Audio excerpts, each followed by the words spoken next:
With a broad rebellious streak, Daniel Morgan, the old wagoner, was not a man to trifle with.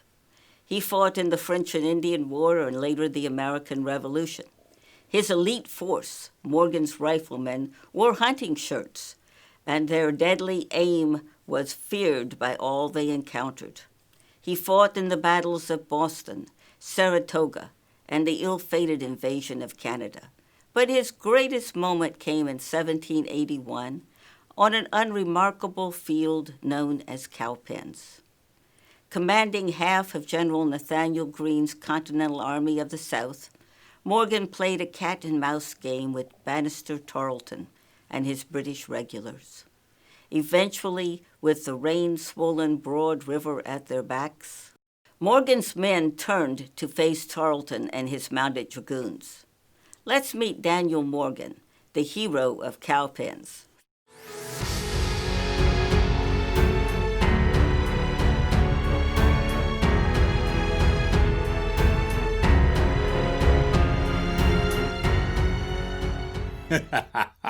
Yep, I made Brigadier General. You see, I was dispatched to that fine state of South Carolina with perhaps the best general we had. That would be General Nathaniel Greene. You know, Greene always reminded me of a snapping turtle I caught once in Virginia, about that big, and if that cooter ever got his beak into your flesh, you could cut the head off, turn him into a good soup, eat the soup, and that beak would still be right there in your flesh. Well, look, we lost a lot more before we started winning. Yeah, General Greene used to say, we fight, we get beat, we rise, and fight again. Yeah, Well, unfortunately, I had to go down to South Carolina before the war started to turn. Oh, but that reminds me. You know, when I was younger, I ran a wagoning business for the British, and my cousin Dan'l from Kentucky, that's Dan'l Boone, he worked with me, and sometimes we'd celebrate too well, which would mean my drivers would sleep late, and I found the only way I could rouse them was by kicking them. Well, I kicked a fellow one day, and he sank his teeth into my leg, and while I was hopping around and hollering and trying to kick him with the other leg, Cousin Dan'l got him in a headlock and began to play a tune on his skull with an iron skillet. But then this young British officer jumped on my back and I threw him off up against the wagon wheel. Well, the Brits, they sentenced me to 500 lashes.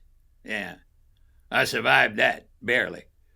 But then they told me they'd only given me 499. So I figured after that I owed King George one stroke. And finally, I got a chance to pay him back when I met his young hero, Lieutenant Colonel Banastre Bloody Ban Tarleton. You see, I had seen the mutilated bodies of those patriots that tried to surrender to little Banny and his British thugs, and they just rode them down and hacked them up. Yeah, well, little Banny thought he was a wolf, but he didn't know that this wolf was going to be waiting for him. See, I learned from the brave Cherokee. They had watched the wolf packs work. So what the wolf does is the wolf will find a prey, and then he'll go after the prey. And then if the prey turns and runs away, the wolf will follow. But when the prey turns around on him, the wolf will run away. And then when the prey gets tired of that, he'll turn around and go that way, and then the wolf will follow him, and they do that back and forth until the prey begins to really get tired, and then you attack. Well, I was on the run at that time across the state of South Carolina with half the Continental Army with me, and little Benny, with his thugs, was chasing me. So, when we got to the western part of the state, I came to a place called Cowpens.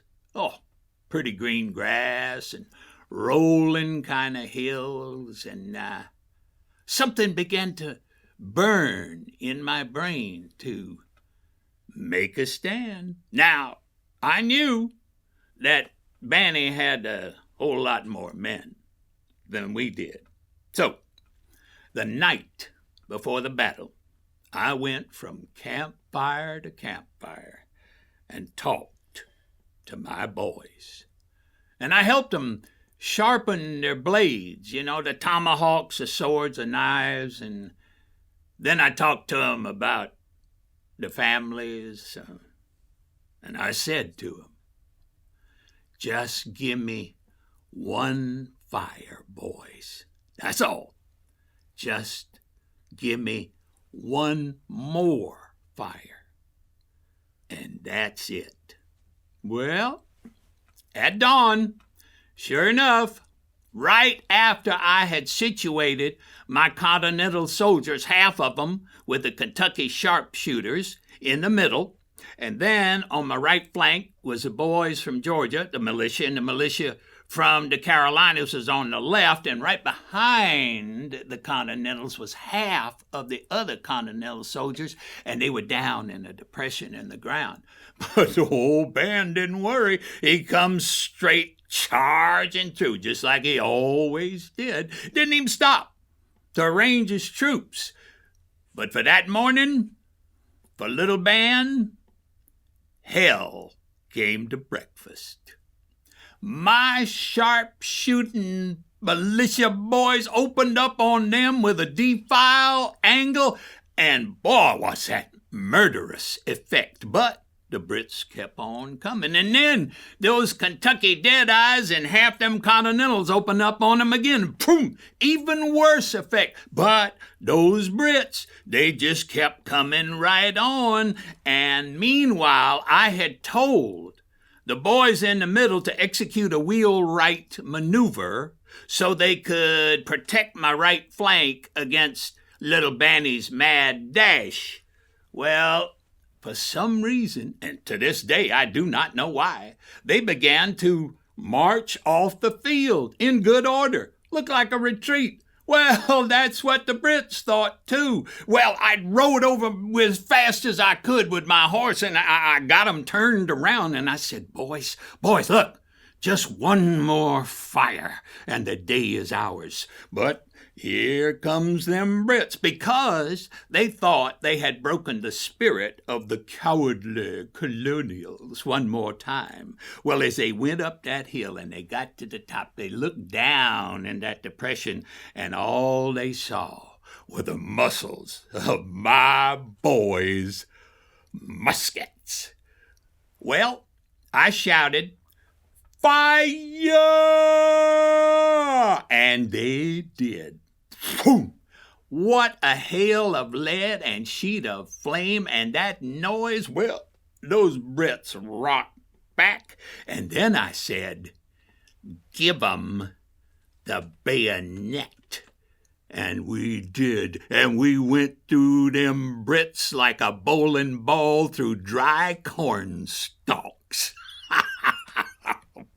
Well, most of those Brits, well, they just got down on their knees and they threw their little weapons down, and they were begging for mercy. And even little bloody Ban, he gave up and did a fair deal of running. We gave him a devil of a whipping that day.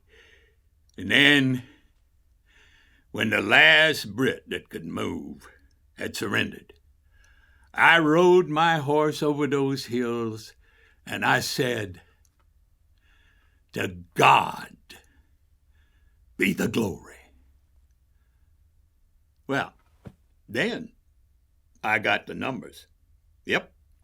Out of 1,200 British soldiers, we had captured 500, 200 wounded, and more than 100 killed.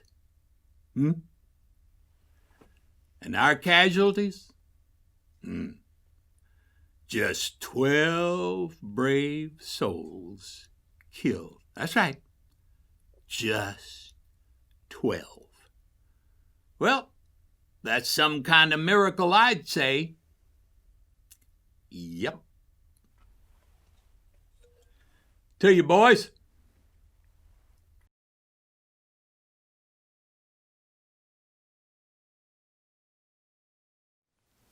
John Featherston is not a name familiar to most Americans, but he was one of many unsung heroes in our history. He was a free African American who was one of 70 seamen and Marines aboard the ship Defense under Captain Simon Tufts in the War for American Independence. In 1775, this vessel defended Charleston Harbor against the British ships the Tamar and the Cherokee in what was known as the Hog Island Channel action. You are about to meet John Featherston. It is hoped that through what you hear, he will receive his rightful recognition in America's history.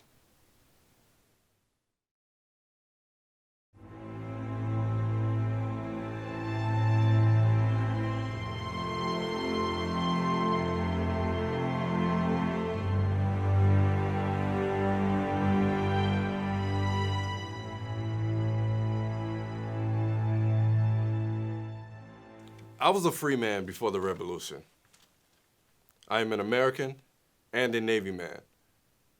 I fought in the very first naval battle of the American Revolution in the Charleston Harbor. 2 other Americans of African descent served with me, George Cooper and Stephen Bond.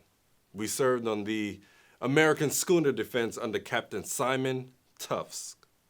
The British had plied their trade with me, trying to convince me that I would be better off with them, threatening terrors upon me if I did not join them. I felt I might have a better chance at greater freedom in a new country that many folks were talking about in the taverns, but I chose the Patriots and my love for the sea. Suddenly, in the fall of 1775, we were attacked by the British. Now, in October, we feared that redcoats would attack the Cooper River waterfront and our city. The Provincial Congress saw the need to create a navy and map out a plan to defend Charleston from the British, to block them any way possible. William Drayton and Thomas Hayward were to head a mission to block the channel of Hog Creek by scuttling 4 old ships. Scuttling means sinking them. It was to block the British from entering our harbor. They armed our schooner. We trained hard to defend the harbor. They added soldiers from South Carolina, 1st and 2nd regiments to help us. The Congress ordered Colonel William Moultrie to choose 35 of us to serve as Marines on the schooner. Our mission was to tow the 4 hulks to the right place and sink them in the channel without being attacked. We sailed under the cover of fog that morning. 70 seamen and Marines. 2 9-pound guns, 6 6-pounders, and 2 4-pounders. William Henry Drayton sailed with us to supervise our mission. While we were towing the hulks, 2 British ships approached. One of them caught the wind and was coming on fast. They fired 6 shots. We were hit 3 times. Damage was small, but we returned with our heaviest 9-pounders. We saw 2 shots go through the enemy's rigging. But they were swiftly on course to set one of our hulks on fire. We were able to hurry and sink the other 3 hulks and escape. When we anchored at the harbors at the end of the docks, at the end of Market Street, A whole crowd of folks had gathered to watch the battle and greeted us with cheers. I must say, it was the happiest day of my life. However, on our run the next day, the British followed again and fired 130 shots at our ship. Thankfully, the wind was with us that day, and they fell short all around us as we moved quickly in the harbor. By a miracle, no one was harmed. 2 days later, William Henry Drayton wrote to the Council of Safety that reads, "The Hog Island Channel battle was the actual commencement of hostilities by the British and an event at the highest moment to the southern part of the United Colonies. But the matter of getting our wages was a problem.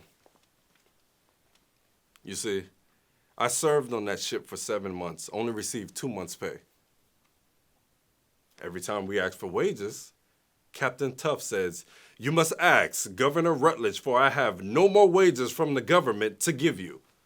I heard of a position serving under Captain Thomas Grimble, a true hero and leader of Charleston's District Regiment, 6th Independent Artillery Company. I jumped at it. I became one of 100 men in charge of 12 guns at the fort. Now, I heard later that the defense was out capturing prize ships for the Patriots, doing very well, when they were suddenly captured by the British. They were sent to New York Harbor, where many of my mates were put on prison ships. Now, I will spare you what happened on those. So, I was mightily glad I stayed in Charleston. I served in the skirmishes at Fort Moultrie, manning those guns, shooting at British ships until they got tired and gave up. We were a small company, but we were proud and fought hard.